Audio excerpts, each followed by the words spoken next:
राजन बेटा, नाश्ता कर लिया? नहीं, अभी कहाँ, बनेगा तब तो करूंगा ना। अरे अभी तक बना क्यों नहीं है?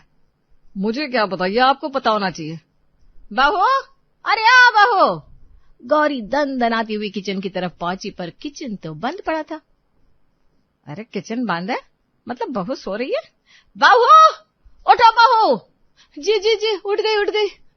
सीमा, तुम्हें इतनी तमीज नहीं कि तुम्हारा पति ऑफिस जाने को तैयार हो चुका है और तुम पड़ी सो रही हो? नाश्ता कब बनेगा? ये कोई ढंग है इतनी देर तक सोने का? हमारे घर में बहुएं इतनी देर तक नहीं सोती। राजन को ऑफिस जाना है, बताओ वो क्या खाएगा? तो आप बना देती मम्मी जी, मैं रात में देर से सो पाई थी इसलिए थोड़ा लेट। मैं खुद अभी उठी हूँ।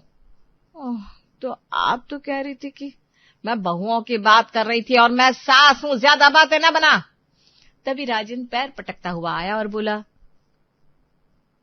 इतनी देर में सीमा नाश्ता बना भी देती अगर आप उसकी क्लास लगाने यूं खड़ी ना हो जाती। अब मैं जा रहा हूं, मैं बाहर ही नाश्ता कर लूंगा। राजन तो ये बोलकर चला गया, मगर गौरी वहीं खड़ी खड़ी उबलती रही। उसने सीमा की तरफ ऐसे देखा जैसे अभी फांसी चढ़ा देगी। अब क्या देख रही है? उठ और बना नाश्ता फटाफट। मैं और तुम्हारे ससुर जी इंतजार कर रहे हैं, घर है, होटल नहीं है। सीमा सुस्त चाल में उठने लगी कि तभी गौरी की चीख फिर कमरे में गूंज गई। अरे जरा पल्लू तो ले लो, बिना पल्लू के घर में ऐसे मत भटकती फिरो। सीमा ने पलकें झपकाई और एक पल को गौरी को ऊपर से नीचे तक देख लिया और मन ही मन बोली, अब खुद तो बिना सर ढके घूम रही है और मुझे ज्ञान पेल रही है। लेकिन जबान पर कुछ नहीं लाया, चुपचाप पल्लू सिर पर खींचा और किचन की तरफ बढ़ गई। नाश्ता बनाते वक्त भी गौरी का रेडियो मोड चालू था। टाइम देखा है? अब तेरे पापा जी को चाय कितनी देर में मिलेगी, पर तुझे क्या मतलब? जी बना रही हूँ। नाश्ता जैसे तैसे बन गया। राजेश जी अखबार लगाए बैठे थे। उन्होंने एक निवाला लिया और बोले, अच्छा बनाया। गौरी ने उन्हें ऐसे घूरा जैसे तारीफ करना भी गलती थी आज की। अच्छा बनाया मतलब? इतना टाइम लगा दिया इसने, अब भी अच्छा नहीं बनेगा क्या? सीमा ने कोई जवाब नहीं दिया। उसने बर्तन समेटे हाथ धोए, तभी गौरी की आवाज फिर गूंजी, सुनो सीमा, दोपहर के लिए सब्जी खत्म है, बाजार से लेकर आओ। और हाँ, लौकी मत लाना, पता नहीं कौन से घरों में पसंद होती है वो। सीमा ने सिर हिलाया और दरवाजे तक पहुंची थी कि फिर बम फूट गया। रुको, ये पल्लू इतना छोटा क्यों है? बाहर जाते वक्त चेहरा ढका होना चाहिए, थोड़ी अकल रखो। जवान बहुएं ऐसे घूमती है क्या? पर मम्मी जी, चेहरा ढक लूंगी तो दिखेगा कैसे? रास्ता ठीक से नहीं दिखा तो मैं गिर। अरे बहाने मत बनाओ, चलो जैसे जाओ, आदत डालो। क्या पागलपन है, खुद तो ऐसी घूमती रहती है और मेरे पीछे पड़ी है। फिलहाल उसने चेहरे तक पल्लू खींचा और धीरे धीरे बाहर निकल गई। गली में आगे बढ़ी थी कि पड़ोसन लीला रास्ता रोककर खड़ी हो गई। अरे बहुरानी, कहाँ ऐसे पर्दा डाले भागी जा रही हो? सीमा ने बमुश्किल पल्लू हटाया ताकि सांस ले सके। सब्जी लेने जा रही हूँ, क्या बताऊं, मेरी सास का बस चले ना तो बुर्का पहना दे। रहने दो, तुम्हारी सास की उम्र में हर औरत ऐसा ही करती है। कभी ये भी बहू थी, कभी ये भी सास के इशारों पर नाचती थी। अब अपनी बारी आई तो ये ससुराल को मायका समझकर राज कर रही है।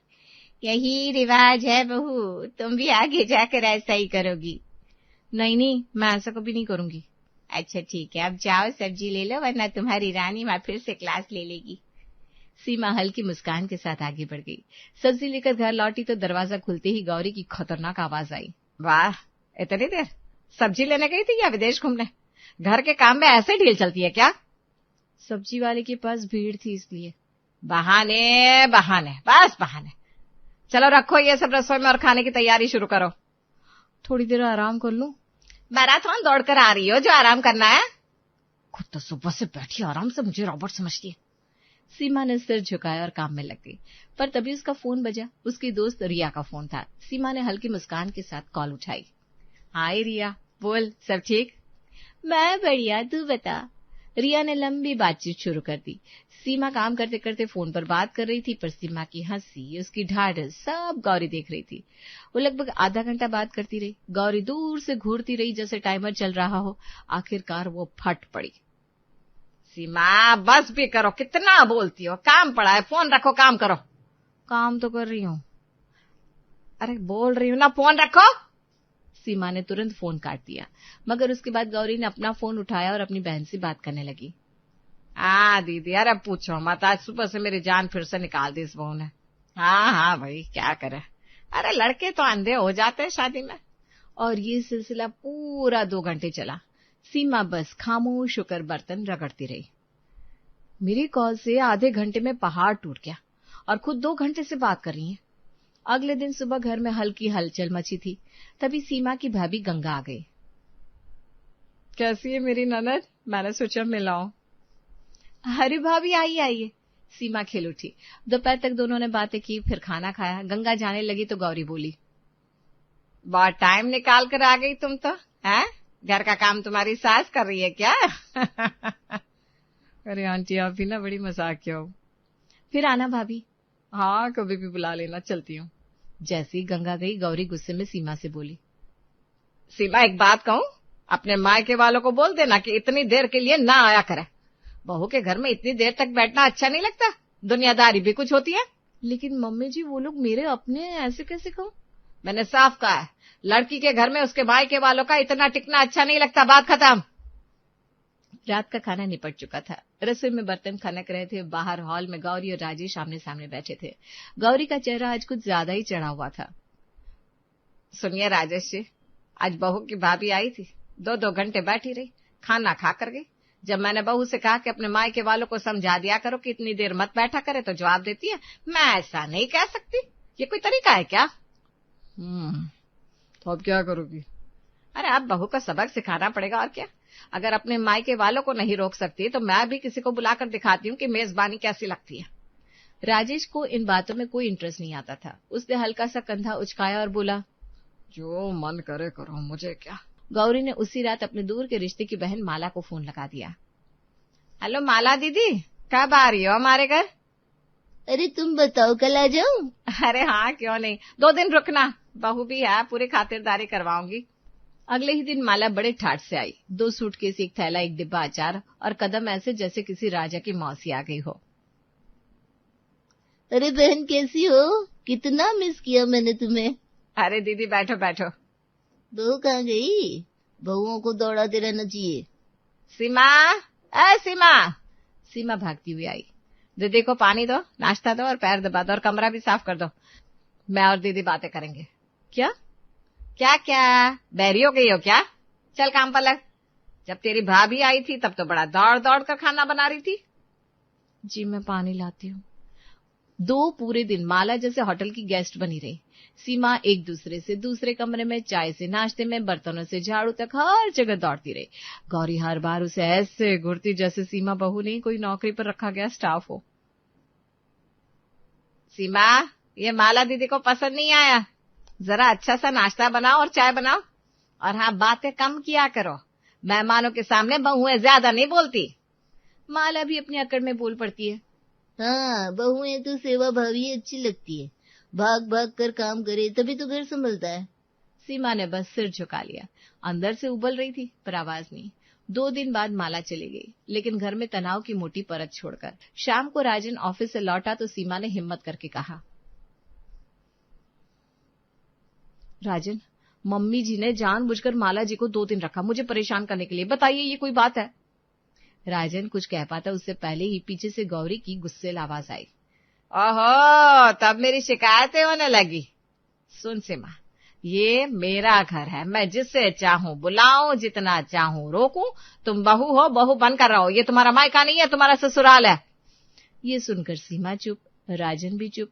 दोनों की खामोशी में हजार मजबूरियां थी, क्योंकि अब भाई हिटलर सास के आगे कौन बोले। अगले दिन सुबह डोरबेल बजी। सीमा ने दरवाजा खोला तो सामने उसकी दोस्त रिया खड़ी थी। सीमा बहुत खुश हो गई। हाय सीमा, सोचा मिलने आ जाओ। अरे बहुत अच्छा किया। सीमा ने उसे अंदर बुलाया। दोनों बैठकर बातें कर रही थी कि गौरी हल्की खांसी के साथ अंदर आई। अरे बेटा कब आई? अच्छा है। हाँ, लेकिन सीमा भी काम में बहुत बिजी थी बेचारी। किसी के घर में सुबह सुबह इतना बैठना। अरे रहने दो, छोड़ो, तुम लोग बात करो, मैं भी क्या कह रही हूँ। तुम्हारी शादी हुई होती तो तुम समझ पाती। इतना कहकर वो हंसती हुई चली गई, लेकिन रिया समझ गई। वो 5 मिनट में उठ गई। जैसे रिया बाहर गई तो गौरी सीमा से बोली, सीमा, शादी के बाद सहेलियां घर नहीं आया करती, जिंदगी आगे बढ़ती है। अब बहू का कर्तव्य निभाने का समय है, दोस्तियां नहीं। लेकिन मम्मी जी, तुम्हें कुछ समझाओ तो समझ में क्यों नहीं आता? मैंने कहा मायके वालों को भी कम आना चाहिए, तो तुम सहेलियों के साथ गप्पे हाँक रही हो। सॉरी।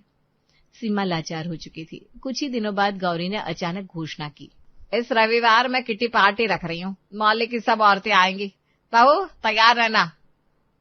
मैं तैयार? मैं क्या करूंगी पार्टी में? अरे तुझसे पार्टी में शामिल होने को कौन कह रहा है, मैं तो उनके लिए खाना और नाश्ता बनाने को कह रही हूँ। ओह ऐसा। उस दिन दोपहर को 10 से ज्यादा महिलाएं आ धमकी। हॉल में खूब ठहाके गूंज रहे थे, गाने बज रहे थे और बहुओं की चुगली चल रही थी। दूसरी तरफ सीमा रसोई में लगी पड़ी थी। सीमा, चाट तैयार हुई? जी लाई मम्मी जी। अरे ये समोसे ठंडी क्यों है? पकोड़े जल्दी तलो, मुझे पकोड़े पसंद है। अरे जल्दी करो सीमा, मेरी किटी पार्टी बिगाड़ने का इरादा है क्या? ला रही हूँ, बस 2 मिनट। उस दिन सीमा एक मशीन की तरह काम करती रही। कमर दुख गई, पैर सूज गए, हाथ जल गए, लेकिन गौरी के हुक्म खत्म ही नहीं होते थे। फिर शाम को जब सब गए तो गौरी हंसते हुए बोली, अच्छी रही पार्टी, बहू थोड़ा कमजोर निकली, पर चलो सीख लेगी धीरे धीरे। उस रात सीमा बिस्तर पर गिरी तो पड़ते ही सो गई। दिन ऐसे ही बीतते गए। एक शाम सीमा ने हिम्मत जुटाई और राजन से कहा, मैं सोच रही थी हमारे बेडरूम में थोड़ा बदलाव करवा लेते हैं, रंग करवाते हैं, पर्दे बदलते हैं और हाँ एक वॉलपेपर। हाँ क्यों नहीं, आई लाइक द आइडिया। लेकिन उनकी बात वहीं आधी रह गई, क्योंकि गौरी भी ये सुन चुकी थी। वाह, बड़ा शौक है खर्चे करने का। अभी कोई जरूरत नहीं है, शादी को कितना टाइम हुआ है, बस पैसे उड़ाने की पड़ी रहती है इसे। अरे माँ बस थोड़ा देखो, मुझे मत समझाओ, मैं देख रही हूँ। बहू को बस दिखावा चाहिए, पति कितना कमाता है इसका अंदाजा नहीं है, बस खर्च खर्च खर्च। इस घर की बहू ऐसे नहीं करती, संभाल कर रखती है खुद को भी और घर को भी। सीमा ने सिर झुका लिया। हालांकि बेडरूम के खर्चे पर ताना मारने वाली गौरी अगले ही दिन अपना मोबाइल लेकर सोफे पर फैल कर बैठ गई और ऑनलाइन शॉपिंग करने लगी। अरे वाह, ये फूलों वाली प्लास्टिक की बेल कितनी अच्छी है, ड्राइंग रूम में लगेगी तो सबकी नजरें खींच जाएगी। जोड़ो इसे कार्ट में। और ये मोर वाली बड़ी सी घड़ी बड़ी सुंदर लग रही है। मम्मी जी ये सब चीजें घर में तो पहले से ही बहुत है, थोड़ा कम गौरी ने फोन नीचे पटका और ऐसे देखा जैसे सीमा ने कोई क्राइम कर दिया हो। तो मुझे खर्चे पर ज्ञान ना दे, ये मेरे पति और मेरे बेटे का पैसा है, मैं जो चाहूं खरीदूं। तू होती कौन है बोलने वाली? बहू हो, बहू रहो, घर के खर्चे में दखल मत दो। सीमा हमेशा की तरह चुप रह गई, लेकिन मन के भीतर समंदर उफान मार रहा था। कुछ ही दिनों में घर में बेतरतीब ऑर्डरों की बरसात होने लगी, लेकिन जब सीमा के बाजार जाने की बारी आई तो ड्रामा शुरू। मम्मी जी मुझे बाजार जाना है, अगर राजन मुझे कार से छोड़ दे तो आसानी हो जाएगी। कार से? मेरा बेटा तुम्हें ड्राइवर लगता है क्या? है? ऑटो में जाओ, अपने मायके कैसे जाती थी वही तरीका अपनाओ। पर मम्मी जी ये जरूरी तुम्हारे लिए होगा, मेरे लिए नहीं है। बहुएं अपने काम खुद करती है, चलो आप पकड़ो ऑटो। सीमा बिना कुछ बोले बाहर निकल गई। वो उदास होकर रह गई थी। उधर शाम होते होते गौरी को अपनी सहेली के घर जाना था, घर से 5 मिनट दूर, लेकिन खुद के लिए कार। राजन कार निकालो, मुझे मंजू के घर जाना है। ठीक है मम्मी। मेरे लिए ऑटो और अपने लिए कार। वाह जी वाह। राजन ने कार निकाली और गौरी को ले गया।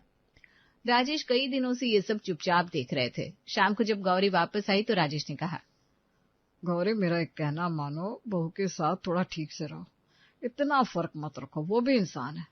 बस आप अभी शुरू हो गए? ये मेरा घर है, मैं जैसे चाहूं वैसे चलाऊंगी। बहू का ससुराल और मेरा घर दोनों बराबर होते हैं क्या? कुछ तो फर्क रहेगा। फर्क है, पर इतना भी नहीं कि वो लड़की घुटने लगे। अरे आप औरतों वाले मामले में ना बोलो। राजेश समझ गए गौरी मानने वाली नहीं है। वो चुपचाप लेट गए। उसी समय दरवाजे की घंटी बजी। सीमा ने हाथ पोंछे और दरवाजा खोला। बाहर एक अनजान आदमी खड़ा था। बहन जी क्या यहाँ चौहान निवास है? मुझे उनका पता ढूंढना है। नहीं भाई साहब, ये चौहान निवास नहीं है, शायद अगली गली में होगा। आप चाहे तो मैं। वाह, बड़े आराम से अजनबी मर्दों से बातें हो रही है। घर की बहू होकर यह ढंग है? पता नहीं आजकल की लड़कियां। मम्मी जी वो बस पता पूछ। मुझे कोई सफाई नहीं चाहिए। बहू होकर अनजान मर्दों से हंस हंस कर बातें। हमारे जमाने में बहुएं नजर तक नहीं उठाती थी। पर मम्मी जी आप भी तो अनजानों से बात कर लेती हैं हर दिन कितनों से। चुप, मैं सास हूं, मेरा हक है, बहू का नहीं। आदमी घबरा कर धन्यवाद जी कहकर भाग गया। सीमा वहीं खड़ी रही, न बोल पाई न रो पाई, बस वापस अपने काम में लगी। इसी बीच एक दिन घर में शादी का निमंत्रण आया। आना है शादी में पक्का, कोई बहाना नहीं। जी जी जरूर। सब शादी में पहुंचे। बैंड बजा, नाच शुरू हुआ और गौरी बीच में कूद पड़ी। दोनों हाथ ऊपर करके नाचने लगी। उम्र भूलकर ऐसे नाची जैसे बचपन का सपना पूरा कर रही हो। सब हंस रहे थे, माहौल अच्छा था। सीमा भी पास खड़ी मुस्कुराई। फिर हौले से उसने भी 2 कदम नाच लिए और बस गौरी उछल पड़ी। सीमा, अभी ये नौटंकी बंद कर। क्या तमाशा ये, बेशर्मों की तरह नाचना शुरू कर दिया। पर मम्मी जी आप मेरे बराबरी करेगी? थप्पड़ खाएगी एक। लोग मुड़ मुड़ कर देखने लगे। सीमा शर्मिंदा हो गई। आखिर सबको उसी समय तुरंत घर लौटना पड़ा। उस रात राजेश को बहुत गुस्सा आया। उसने फैसला कर लिया, ऐसा नहीं चल सकता, मुझे गौरी को सबक सिखाना ही पड़ेगा। और फिर अगली सुबह राजेश की बड़ी बहन रीमा का आगमन हुआ। मम्मी जी, आपकी बड़ी भाभी रीमा जी आई हैं। अरे रीमा भाभी, आई है। कैसी हो गौरी? बहुत दिनों बाद आई हूँ, 2 दिन रहूंगी। अरे वाह दीदी, अच्छा किया। सीमा जल्दी से पानी लाओ, दीदी के पैर दबाओ और कमरा। रीमा ने हाथ हवा में उठाकर रोक दिया। नहीं बहू नहीं, तुम करोगी, मेरी बहू तो तुम हो। मैं क्यों? बहू का काम है ये। मैंने कहा ना, मेरी बहू तुम हो। उस दिन जो गौरी ने सीमा के साथ किया था, सब रीमा ने उसी अंदाज में उसके साथ दोहराया। गौरी, ये चाय ठंडी है, दोबारा बनाओ। और इतना धीरे क्या चलती हो? बहू ऐसे नहीं चलती। मेहमान आए हैं, कमर सीधी रखकर बात करो और नजरें नीची, बहू की तरह रहो। गौरी सब कर रही थी और सीमा एक कोने में खड़ी सब देख रही थी। दुख भी, आश्चर्य भी। शाम को गौरी रोती हुई राजेश के पास पहुंची। आपकी बहन मुझसे इतना काम करवा रही है, इतने ताने, मेरा अपमान, आप कुछ बोलिए ना। मैं क्या बोलूं, उन्होंने कुछ गलत तो नहीं कहा, तुम भी इस घर की बहू ही हो। अच्छा बच्चू, मेरी शिकायत करने आई हो? अभी बताती हूँ तुम्हें। ना सिर पे पल्लू, ना बोलने की तमीज। तभी सीमा आगे बढ़ी। गौरी की हालत देखकर वो खुद को रोक ना पाई। बुआ जी प्लीज ऐसा मत कीजिए, मम्मी को तकलीफ हो रही है।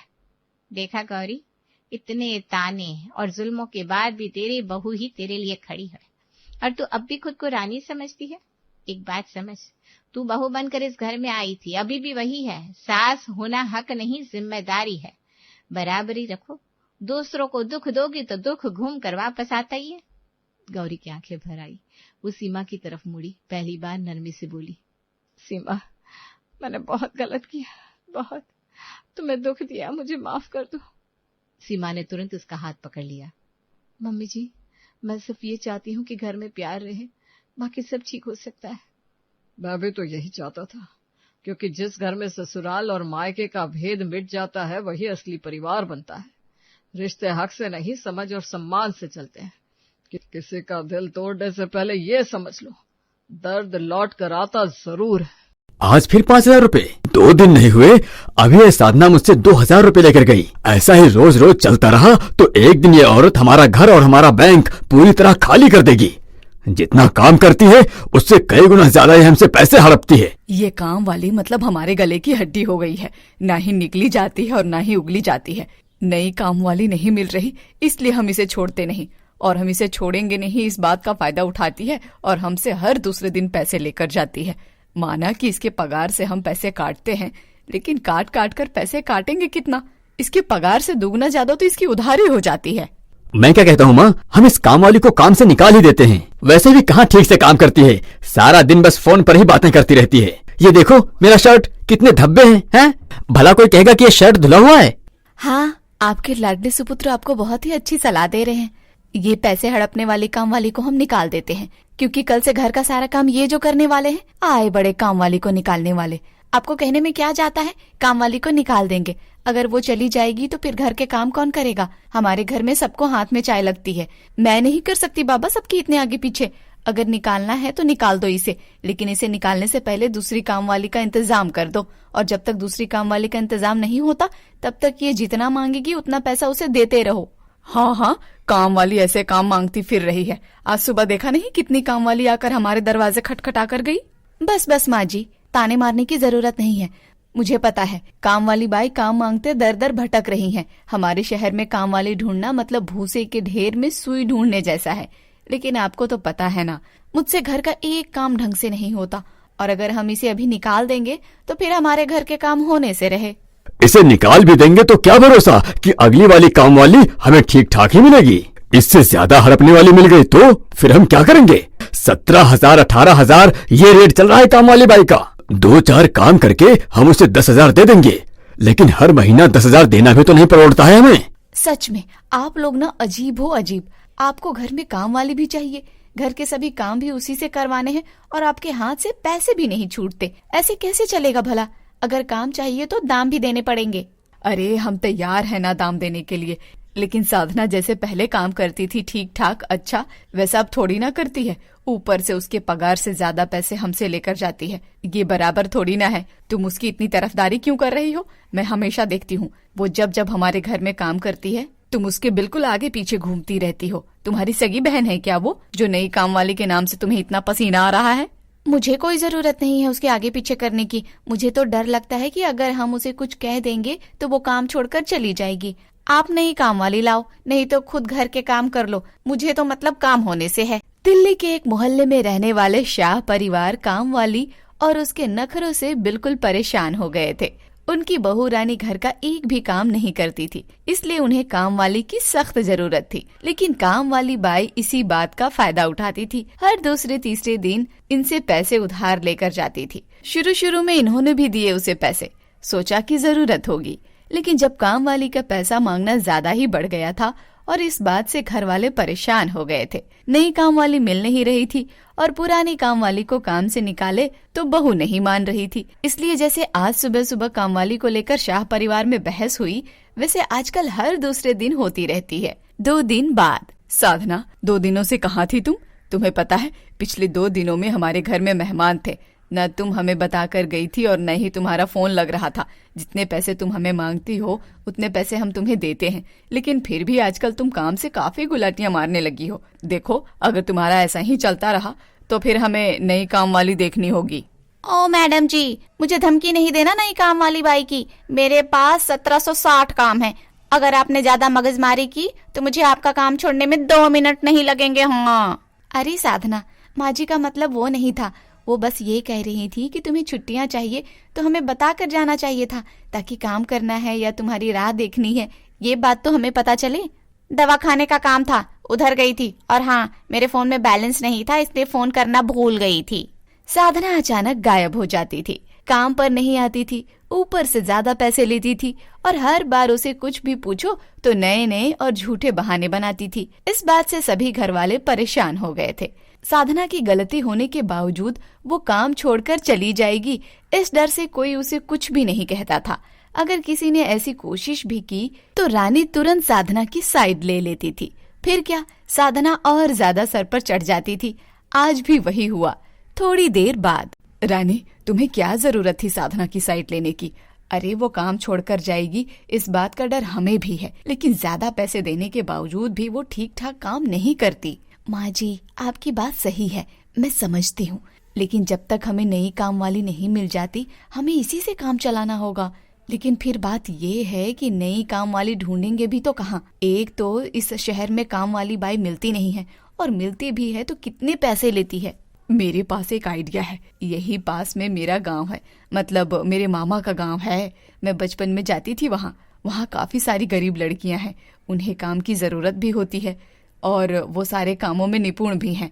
हम एक काम करते हैं, गांव जाते हैं और उन्हीं में से किसी एक लड़की को शहर लेकर आ जाते हैं। उन्हें क्या 2-4 हजार रुपए दे देंगे और 2 वक्त का खाना, कपड़ा भी दे देंगे, तो भी वो लड़कियां इस साधना से बेहतर काम करेंगी। क्या आइडिया निकाला है श्रीमती जी, आप सच में हमारी गृह लक्ष्मी हो। काम भी हो जाएगा और हमारा पैसा भी बच जाएगा। फिर शुभ काम में देरी किस बात की? हम कल सुबह ही गाँव जाते हैं और नई काम वाली ढूंढ लाते हैं। बार बार समझाने के बावजूद साधना सुधर नहीं रही थी।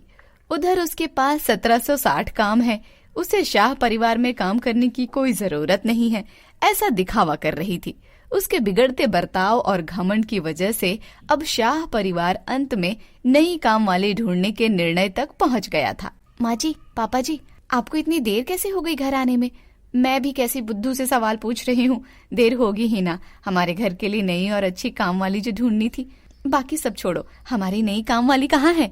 क्या बहू, हम सुबह से गए हैं, इधर उधर भटक रहे हैं, हमें चाय पानी तो तुमने पूछा ही नहीं और आते ही। सुबह से नई काम वाले का इंतजार कर रही हूँ। आपको देखा तो मुझे काम वाले के अलावा कुछ सूझा ही नहीं।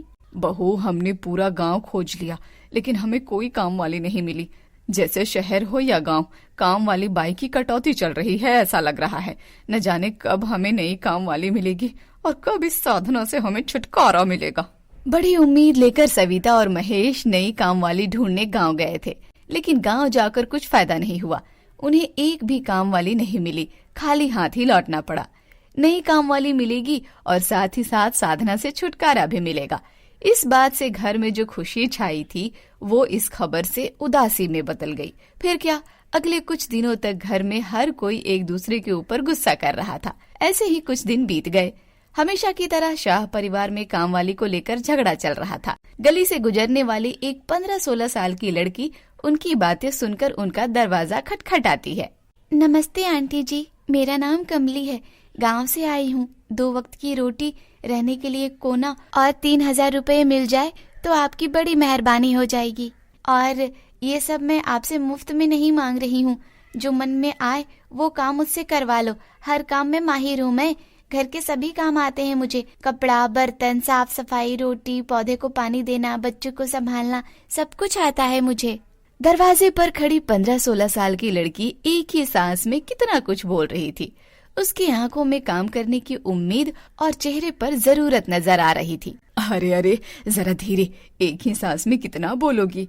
बस फेंक रही हो या सच में घर के सभी काम करने आते हैं? अरे हालत देखिए इसकी, क्या ही आता होगा इसे। साहब जी, मेरे पहनावे पर मत जाइए और ना ही मेरे शरीर पर। माना कि मैं दुबली पतली हूँ, लेकिन काम बहुत अच्छे से करती हूँ। आपको शिकायत का एक मौका नहीं दूंगी। कमली जो कुछ भी कह रही थी वो रानी कब से चुपचाप सुन रही थी। कुछ देर बाद रानी सभी परिवार वालों को एक कोने में ले जाती है और कहती है, उस बेचारी लड़की से आप कितने सवाल कर रही हो? जरूरतमंद लग रही है और सभी काम करने के लिए तैयार भी है। मुझे लग रहा है हमें उसे काम दे देना चाहिए। देखेंगे तो सही, सच में अच्छे से काम करती भी है या नहीं। वैसे भी मैंने सुना है ये गांव की लड़कियां घर के कामों में सच में माहिर होती हैं। क्या ही मांग रही है ये हमसे? बस 2 वक्त की रोटी और रहने के लिए कोना और बस 3000 रुपए। एक अच्छा मौका है, हमें मौके का फायदा उठाना चाहिए। तुम्हारी बात सही है बहू, लेकिन ऐसे कैसे किसी पर भरोसा कर सकते हैं? ये कौन कहाँ की लड़की अचानक हमारे घर पर आती है और इतने कम पैसे में काम करने के लिए तैयार होती है? इसके पीछे इसका क्या मकसद है, हमें क्या पता। हाँ बहू, आजकल कितने लुटेरे हो गए हैं। महीना भर कम पैसों में काम करेंगी, हमारे पूरे घर में घूमेगी और एक दिन अचानक पूरा घर खाली करके रफू चक्कर हो जाएगी। फिर क्या करेंगे? ये कहाँ रहती है और क्या क्या करती है, हमें इसके बारे में कुछ भी नहीं पता। 14-15 साल की लड़की क्या ही कर लेगी, और हम है ना, सब मिलकर उस पर नजर रखेंगे माँ जी। और मैं तो दिन भर घर में ही रहती हूँ। अब तो मेरी प्यारी ननद हर्षला भी छुट्टियों में घर आ रही है। इतने लोगों के बीच वो अकेली लड़की कुछ नहीं कर सकती। हम उससे कितना भी काम क्यों न करवा लें, उसे क्या ही समझ में आएगा।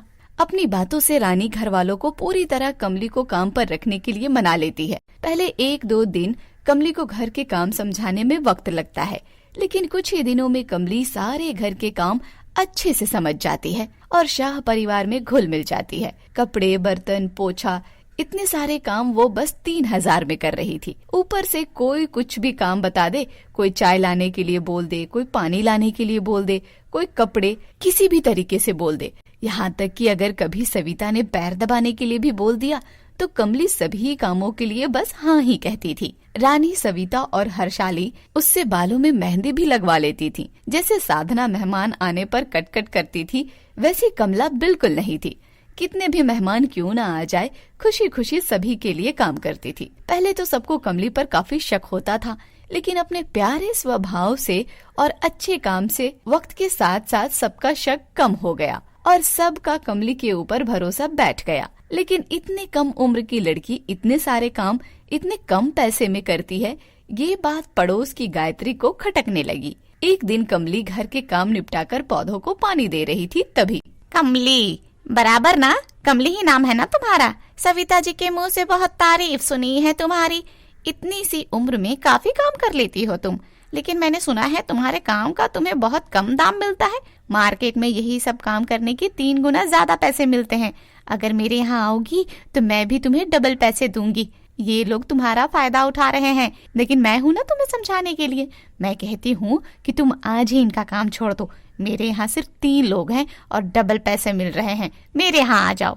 आपकी बात सही है आंटी जी, लेकिन जब मैं शहर में आई मेरी बहुत कम जान पहचान थी। इन लोगों ने मुझे सहारा दिया और जितना मुझे चाहिए उतना पैसा मुझे मिलता है। मुझे और पैसों की उम्मीद नहीं है। पागल लड़की, आती हुई लक्ष्मी को ना नहीं कहते। बाहर ज्यादा पैसा मिल रहा है, लेकिन तुम्हारी जान इस घर में अटकी पड़ी हुई है। अभी भी मौका है, आज छोड़ दो इनका काम। गायत्री कमली को मनाने की लाख कोशिश करती है, लेकिन कमली उसकी बातों में नहीं आती। गायत्री की सारी बातें एक कान से सुनती है और एक कान से निकाल देती है। थोड़ी देर बाद बड़बड़ करने के बाद गायत्री अपने आप अंदर चली जाती है। एक के बाद एक दिन निकल रहे थे। देखते ही देखते पूरे घर के सभी काम शाह परिवार ने कमली के ऊपर थोप दिए थे। लेकिन कितना भी काम क्यों ना करवा लो, कमली के मुंह से कभी भी शिकायत का एक लफ्ज भी नहीं निकलता।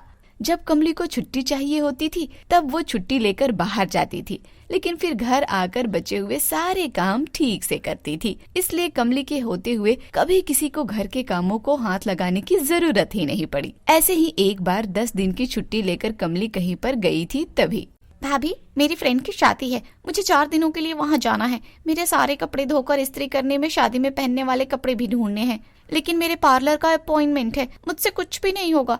प्लीज मेरे ये सारे काम आप कीजिए ना। अरे कमली है ना, वो कर देगी। कमली कमली कमली, सभी के सभी दिन भर बस कमली कमली करते रहते हैं। हम लोगों से कितनी छोटी है वो लड़की, लेकिन कितने अच्छे काम करती है। और हम क्या करते हैं, वो कुछ बोलती नहीं, इसलिए उससे ज्यादा काम करवाते हैं। उसकी मजबूरी का फायदा उठाते हैं। अब तक वो छोटी थी, अब तक की बात और थी, लेकिन अब वो बड़ी हो रही है। अगर हमारा ये बर्ताव उसके ध्यान में आ गया ना, तो वो चुटकी में हमारे घर का काम छोड़कर भाग जाएगी। और वैसे भी कमली पता नहीं इस बार कहाँ गई है 10 दिन की छुट्टी लेकर। अरे हाँ, मैं तो भूल ही गई, कमली छुट्टियों पर है। उसकी इतनी आदत हो गई है ना, मैं तो खुद से पानी भी नहीं ले पाती। सच में हम बहुत काम करवाते हैं उससे। घर के सभी सदस्य कमली के बारे में बात कर रहे थे। कमली की कमी उन्हें महसूस हो रही थी और साथ ही साथ वो उसकी मजबूरी का कितना फायदा उठा रहे थे, ये भी समझ में आ रहा था। सबकी बातें चल रही थी, तभी पड़ोस की गायत्री हाथों में पेपर लेकर दौड़ते हुए सविता बहन के घर में आती है। सविता बहन, ये देखो आपकी काम वाली कमली। आज के पेपर की हेडलाइन है, पूरे शहर में नंबर 1 आई है वो पढ़ाई में। वो काम वाली शहर में नंबर 1 आई है? नींद में बातें कर रही हो क्या गायत्री आंटी? हाँ, और 4-5 सालों से वो हमारे घर में रह रही है। कभी उसके हाथों में किताब देखी नहीं और न ही उसकी बातों से वो पढ़ी लिखी लगती है। अरे लेकिन पेपर में ठीक से देखो, वो कमली ही है। किसी बड़ी कंपनी में मैनेजर बन गई है और हमारे शहर की सबसे बड़ी यूनिवर्सिटी, उसमें ये पहले नंबर 1 से उत्तीर्ण हुई है। हे भगवान, हमने इसके साथ कैसा कैसा बर्ताव किया है। इससे कितने काम करवाए हैं और वो भी कितने कम पैसों में। अब ये पढ़ लिख गई है, हमारे पिछले 4-5 सालों का हिसाब करने आएगी। माँ जी तैयार रहिएगा, हमारे कर्मों का हिसाब होने की बारी आ गई है। अब कमली काम वाली नहीं रही, पढ़ी लिखी सयानी बन गई है।